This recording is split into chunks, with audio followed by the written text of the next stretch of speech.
Meet the Biological Pioneers, or Bioneers, a group of creative thinkers and doers. They'll be around whatever the outcome of next week's elections, and hopefully what they're creating now will become part of the mainstream in the coming decades. Reporter Joel Gershon checked out the Bioneers Conference in Marin County, California, just north of San Francisco.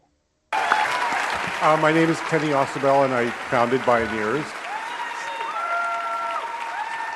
Hello to all of you out there, and I'm sure you will want to get to know your neighbors as well. It's very cool that everybody's gathering in this way today.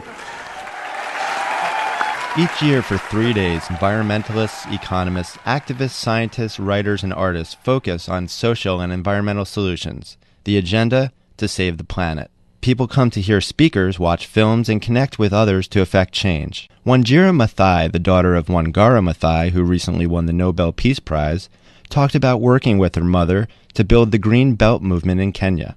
We encourage communities to grow trees and to plant trees in common spaces, in schools, in churches, around their farms, in their own areas, along the rivers, along the road reserves. And this was really to green the country and help them transform their own landscapes, even for psychological therapy.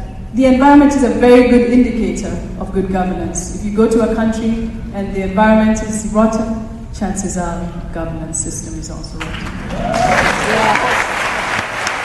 Participants found inspiration all around them on the beautiful grounds and green hills of Marin County, with an impressive view of Mount Tamalpais, a signature of the Bay Area. There was food to satisfy carnivores, raw food vegans, and everyone in between. And even the plates, utensils, and cups were made from biodegradable cornstarch, destined for the compost heap, not the landfill. Speaking of natural solutions, Paul Stamets, who's a mycologist, someone who's an expert on fungi, dazzled the crowd with the possibilities and potential of mushrooms. Mushrooms then just kind of melt into this fabric of cells called the mycelium. It is the mycelium that is all-powerful. It is the mycelium that can help save this planet from human destruction. It is the mycelium that will give us these new medicines that potentiate the immune system, that are antiviral and antimicrobial.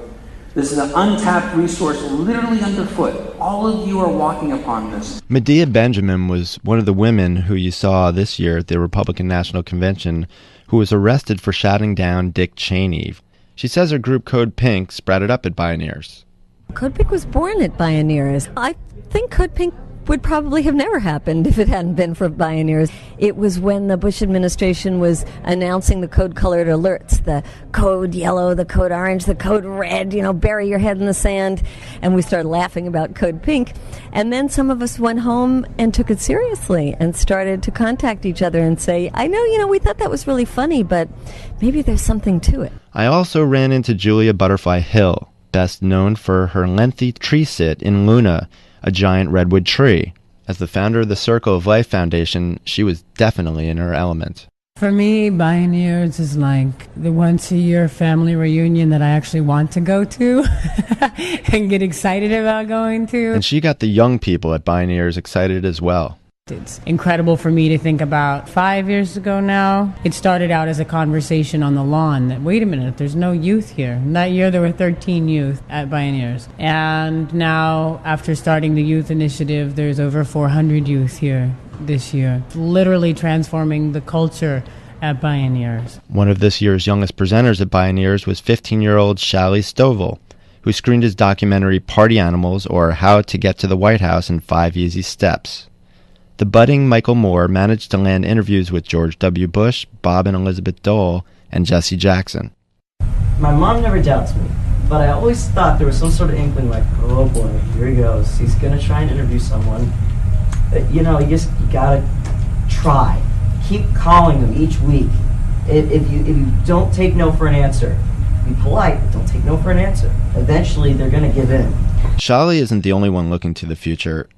MoveOn's co-founder Joan Blades plans to build on her group's success on the web. You'll have a very different place, a democracy where, if not all the voices, but many more of the voices are being heard. Because we only had 51% of the potential voters show up in 2000. It's not going to be like that in 2004. And on the last day, singer Rachel Bagby led the audience in what could be the slogan of the Bioneers. From Marin County, California, I'm Joel Gershon for Air America Radio.